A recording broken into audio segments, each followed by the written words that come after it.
एक बार लॉन्च होने के बाद इंटरकॉन्टिनेंटल बैलिस्टिक मिसाइल्स को रोकना लगभग नामुमकिन होता है।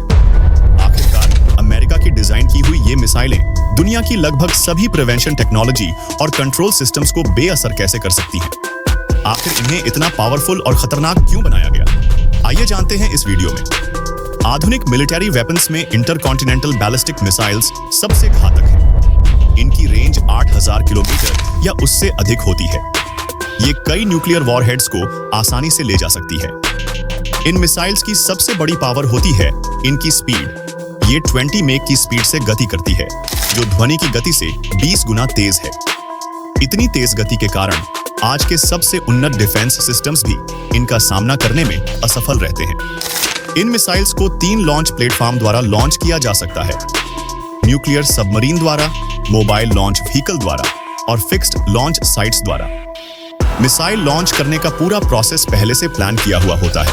अटैक के लिए स्ट्रेटेजिक लोकेशंस और टाइम का सिलेक्शन मिलिट्री कमांडर द्वारा किया जाता है। बाद में मिसाइल कंट्रोल सेंटर को कमांड भेजी जाती है, लेकिन लॉन्च से पहले मिसाइल की गाइडेंस सिस्टम में सटीक डेटा इनपुट किया जाता है, ताकि सिस्टम खुद ब खुद बेस्ट फ्लाइट ट्रैजेक्टरी का हिसाब लगाकर मिसाइल लॉन्च कर सके। इन मिसाइलों की टेक्नोलॉजी इतनी एडवांस्ड होती है कि इन्हें रोकना लगभग इम्पॉसिबल है। यही वजह है कि ये आधुनिक युद्ध में एक बड़ा खतरा बन चुकी है। हाई कमांडर और डेप्यूटी कमांडर को लॉन्च सिस्टम को एक्टिवेट करने के लिए एक ही समय पर अपनी अपनी कीज को कंट्रोल सिस्टम में लगानी पड़ती है।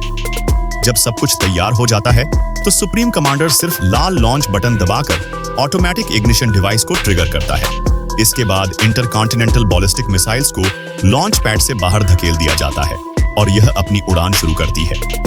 मिसाइल लॉन्च के पहले चरण में धीरे धीरे उड़ान भरती है। शुरुआती प्रोपल्शन और एक्सेलरेशन के दौरान इसकी गति धीमी रहती है, जिससे इसका ट्रैजेक्टरी आसानी से ट्रैक किया जा सकता है। हालांकि लॉन्च साइट देश के भीतर होती है, इसलिए अन्य देशों के डिफेंस कंट्रोल सिस्टम्स इन्हें रोकने में असमर्थ रहते हैं।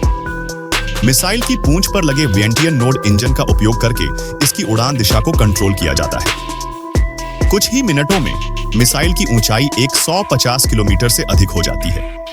इस समय पहला थ्रस्ट इंजन अलग हो जाता है और दूसरा प्रोपल्शन सिस्टम सक्रिय हो जाता है। यह मिसाइल को सब ऑर्बिटल उड़ान चरण में ले जाता है, जहां यह उच्चतम कक्षा बिंदु तक पहुंचने लगती है। मिसाइल कई मिनट तक ऊपर की ओर उड़ती रहती है और धीरे धीरे एटमॉस्फेयर के बाहर लगभग 1200 किलोमीटर की ऊंचाई तक पहुंच जाती है।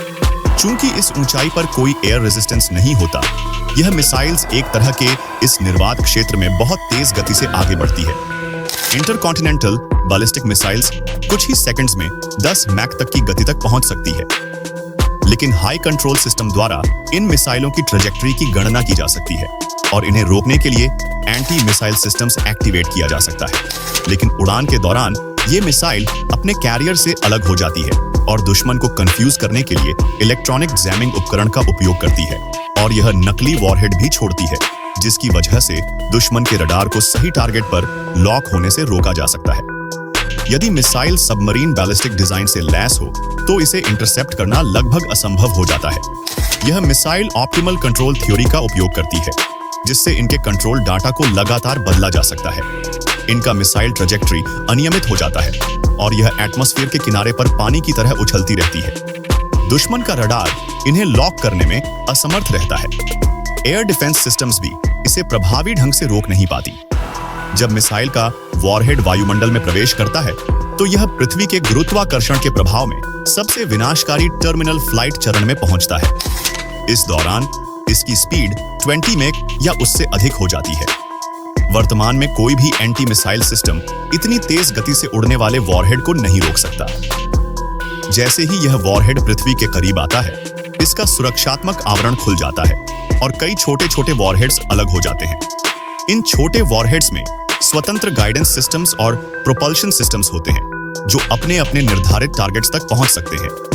यदि इन छोटे वॉरहेड्स में न्यूक्लियर वेपन्स लगे हों तो वे बहुत कम समय में किसी देश को पूरी तरह से तबाह कर सकते हैं। इसलिए दुनिया का हर देश इन मिसाइलों की टेक्नोलॉजी को विकसित करना चाहता है, ताकि कोई दूसरा देश उस पर हमला करने की सोच भी ना सके।